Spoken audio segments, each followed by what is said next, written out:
வணக்கம் நண்பர்களே. நம்ம இப்போ பார்த்துட்ருக்கிறது பாதாம் மரம். பாதாம் மரம் பல நன்மைகளை கொண்டது.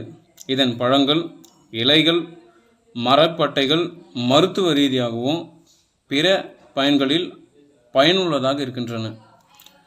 பாதாம் பருப்பு ஒரு சத்தான உணவுப் பொருள்.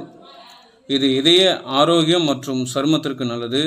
பாதாம் மரத்தின் இலைகள் மற்றும் பட்டைகள் சாயங்கள் தயாரிக்கவும் மீன் வளர்ப்பிலும் அதிகமாக பயன்படுகிறது. பாதாம் மரம் பறவைகள் மற்றும் விலங்குகளுக்கு வாழ்விடமாக அளிக்கிறது. இது சருமத்திற்கு நல்லது. இதே ஆரோக்கியம் உணவு பயன்பாடுகள் அதிகமாக இந்த பாதாம் பால், பாதாம் நம்ம அதிகமாக உணவில் சேர்த்து கொடுத்தனால உடலுக்கும் நல்ல ஒரு நன்மையை தருகிறது.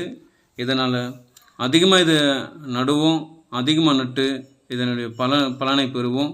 இது பிடிச்சிருந்தா சப்ஸ்கிரைப் பண்ணுங்கள், லைக் பண்ணுங்கள், ஷேர் பண்ணுங்கள், கமெண்ட் பண்ணுங்கள். தேங்க்யூ நண்பா.